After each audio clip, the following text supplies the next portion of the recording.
Welcome to our channel சமைப்பது சுகமே. இன்றைக்கி நம்முடைய சேனலில் ஒரு ஜாம் ரெசிபி பார்க்க போகிறோம். கொய்யாப்பழம் வைத்து நம்ம ஒரு அருமையான ஜாம் செய்ய போகிறோம்.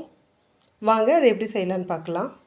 கொய்யாப்பழ ஜாம் செய்கிறதுக்கு நான் ஒரு 5 மீடியம் சைஸ் கொய்யாப்பழத்தை எடுத்து கட் பண்ணி வச்சுருக்கேன். நல்ல பழுத்த பழமாக எடுத்திருக்கேன்.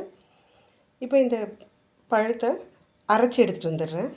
நம்ம பழத்தை அரைக்கும் போது தேவைப்பட்டால் கொஞ்சமாக தண்ணி சேர்த்து அரைச்சிக்கோங்க. அரைச்சி எடுத்துகிட்டு வந்து இந்த மாதிரி ஒரு ஜல்லடையில் போட்டு அதில் இருக்க கொட்டையெல்லாம் ரிமூவ் பண்ணிக்கலாம். நம்ம நல்லா கொட்டையெல்லாம் ரிமூவ் பண்ணிட்டோம்.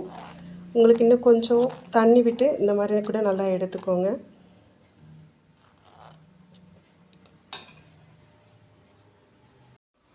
ஜாம் செய்கிறதுக்கு ஸ்டவ் ஆன் பண்ணி பேன் வச்சுருக்கேன். நம்ம அரைச்சி எடுத்துகிட்டு வந்ததில் நம்ம மெஷர்மெண்ட் கப்பில் ஒரு கப் அளவுக்கு வந்திருக்கு. ஒரு கப் அளவுக்கு சர்க்கரை சேர்த்துக்கலாம். நல்லா கலந்து கொடுங்க.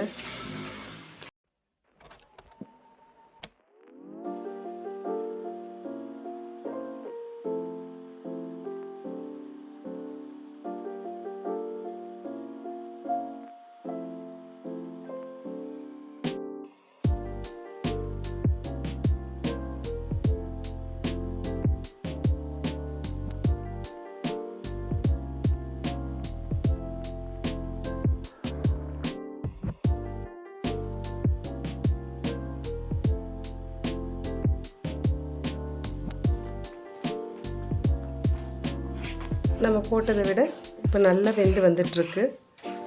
நான் இதில் எதுவுமே ஃபுட் கலர் எதுவும் சேர்த்து போகிறது கிடையாது.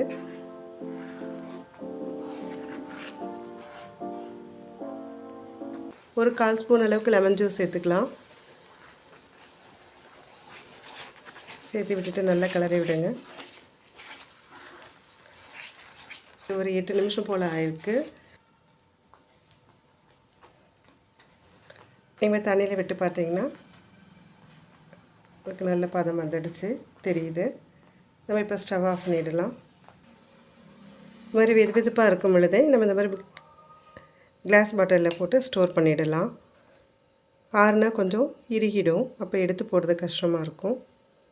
நம்முடைய கொய்யாப்பழ ஜாம் அருமையாக ரெடி ஆகிடுச்சு. நம்ம இதை ப்ரெட்டில் அப்ளை பண்ணலாம்.